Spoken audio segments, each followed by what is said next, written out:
It's Jess Aquino and welcome back to another vlog!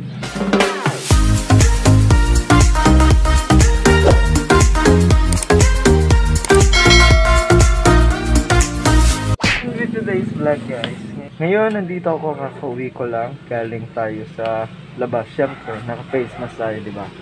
Siyempre, kailangan nating mag-double face mask pag galing sa bus kasi hindi na natin nakikita yung virus. Hindi na natin, no? Para nakikita dati. Hindi natin nakikita yung virus kaya kailangan natin talaga mag-ingat. So, anyway guys, ang tagal kong hindi nakapag-vlog. Kaya, so sa mga bago pa lang sa aking channel, syempre susulpot lang tong vlog na to, 'di ba? So, ako nga pala si Jess Aquino at gumagawa ako ng random vlog. So, kabilang na dyan yung skincare, yung travel, pagkain, o kung ano-ano pang ginagawa sa buhay. Mag-share ako ngayon guys kung bakit ang tagal kong nawala sa pagbablog. Kung ano bang nangyari, naging super busy. Ayun nga, magkikwento na lang ako kung ano yung nangyari nung mga nakarang linggo, buwan, 'di ba? Kasi month tayong nawala. So, I think it's time for me to share yung mga nangyari sa akin this past few months. So, ayun guys, let's start. Last 2 weekends nung month of August is bumiyahe kami papuntang Burgos at doon ako naka-service kasi that time wala pang mga service dito sa Mapandan kasi naka-close pa every Sunday. And during those times naman, we are keeping ourselves naman from crowded places since hindi naman kami nag-stop over sa mga cities or sa mga markets or wherein marami talagang tao. As in from house to church lang talaga yung biyahe namin. And then unfortunately, one of us caught the virus. Kaya biglang natigil talaga yung mundo sa amin. Today, we are on our first day of quarantine. Hindi pa rin ako makapaniwala kaya hanggang day 2 wala talaga akong na-film din. Hey guys, today is our third day dito sa quarantine. It's 7 in the morning. Ang mas nakakatulala yung situation. Dumating talaga ako sa punto guys na nagninervyos na lang ako. Wala na akong ibang ginawa kundi magnervyos talaga. May work pa rin ako para at least meron akong ginagawa. So ayun guys, gumawa ako dito ng sarili kong chart para at least makita ko kung anong nangyayari sa akin everyday. So ito yung pasilip, ayan, ng workspace natin at dun tayo natutulog sa bed na yun. At yan naman yung view natin sa bintana. So madaming halaman kaya fresh air din yung ating nalalanghap. At binanatan din natin ng mga tubig, 'di ba? Syempre, merienda din tayo ng noodles para busog lagi. And ito yung isa sa paraan para maalis ko yung stress ko. Sinusulat ko talaga. Nagjo-journaling talaga ako. Bago talaga mag-start araw natin, kailangan may devotion muna. 4th day na tayo and since Wednesday kaya lesson day tayo. Ayan. And isa talaga para ma-maintain natin yung mental health natin and spiritual na kalagayan natin is makinig tayo ng mga preaching, diba? Alam mo yung kailangan natin to. Pero ito guys, yung pinaka kinakabahan na naman ako. So yung gabi naghanap kami ng hospital pero walang available at isolation lang. Kaya may ambulance na pumunta.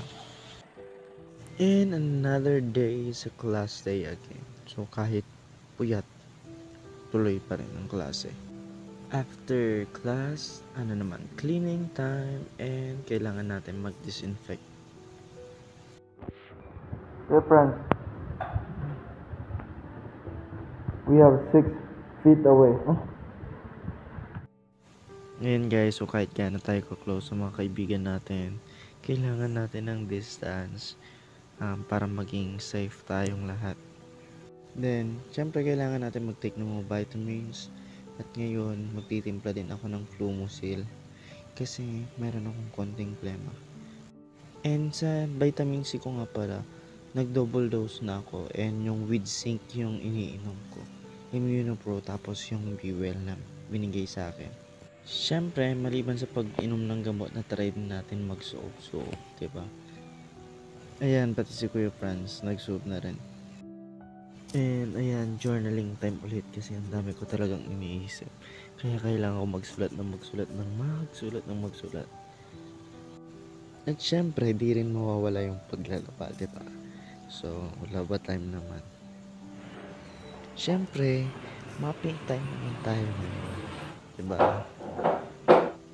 Since hindi tayo naging consistent sa pag-vlog, here comes the day that we're waiting, ang pagtetest namin. So, nandito na kami sa testing area sa Dagupan. Siyempre, pila tayo muna. And talagang itong waiting area namin kinakabahan na ako dito. Parang mas matindi pa to sa board exam. Pero grabe talaga. Struggle din talaga yung naka-face shield ka, tas naka-eyeglasses, no? Tas double face mask. Ay, triple pa ata to. Ayan, so natapos na tayo sa interview. Pumunta na tayo dun sa testing area. And ayan guys, natapos na kami. Kaya nandito na kami sa waiting area. Hindi ko na na-film kasi mabilisan lang yung pangyayari. So, dito na yung pinakahihintay talaga ng resulta. Jasper Aquino, Eden D. Guzman,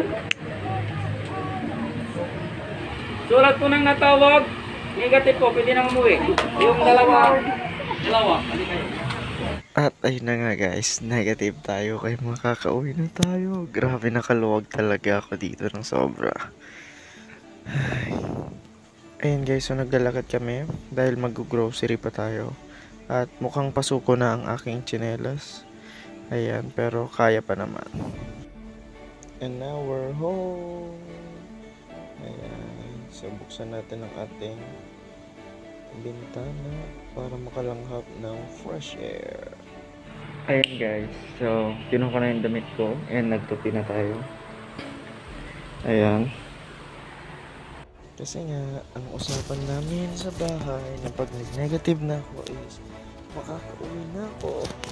Ayan, so prepare tayo kaagad kasi susunduin na tayo ni tatay mamaya-maya. It's merienda tayo. Nalis niya yung pagiging nervyoso niya. Araw-araw po yan, kinakabahan. Pagdating ko doon, pinark ko yung motor. Pagka-park ko yung motor, kinakay ko muna yung motor. Pagkapatay ko ng makina, nalis ko yung jacket ko tsaka yung motor. Basta kasama mo si Pagta, hindi ka mawawala. Kuya, saan ko dito yung pilihan ko ng ano, ng Test. test? Kaya dyan lang po. At yun, di niya rin lang naikwento yung gusto kong ikwento niya na experience na dun sa testing center. Diba? Ngayon si Kuya Francis, birthday niya bukas. Yan po handa niya. Isang sakong saging. At ayun guys, nagkwentuhan na lang kami dyan guys kasi uwi na rin ako. Tapos birthday bukas ni Kuya Franz. Pero ayan, pagpasensya nyo na yung noodles, hindi kasi ako marunong. Napunit lang talaga. Ang pangit tignan. Huwag nyo ako i-bash. At ayun nga, biglang dumating na si tatay kaya uwian time na. So, it was a great experience pero grabe. Kinabahan ako, natakot ako, nag-nervyos ako at kung ano-anong feelings ang naramdaman ko nung panahong nagka-quarantine. Actually, last 4 days ko na lang sa bahay ko na itutuloy since negative naman ako. So, sinalubong na rin tayo ni Mikey. At syempre, ayan, with fruits din tayo to maintain our health. So, health is wealth talaga, And guys. yun nga yung mga nangyari, 'di ba? So, ang dami ko talagang natutunan sa buhay. And isa siguro doon na pinaka natutunan ko is that as value the time, the family, friends, and all people sa mga nakakasama natin. Lahat kailangan nating pahalagan. Yung term na value, ang laking impact yun sa akin in all aspects. So, we need to value everything that we have, yung mental health natin, yung physical natin, kailangan nating alagaan, i-value din natin yung social aspect, yung mga tao sa paligid natin, and our most especially yung spiritual natin, at against all odds na may experience natin, we will survive and surpass all these things. And we will say that, thank you Lord for your goodness and faithfulness, for your love and mercy, kasi talagang wala tayong ibang makakapitan. We will be put into the edge of something. Kumbaga nasa edge na tayo, dulo na tayo, 'di ba? Wala na tayong ibang hope kundi to put our trust in the Lord. So yun, we have to use our strength and our time, our lives for a good purpose na lang. Sa dapat yung buhay natin, let's always think of a purpose para maging meaningful yung buhay natin dito sa mundo. Okay guys, thank you for watching. God bless you all.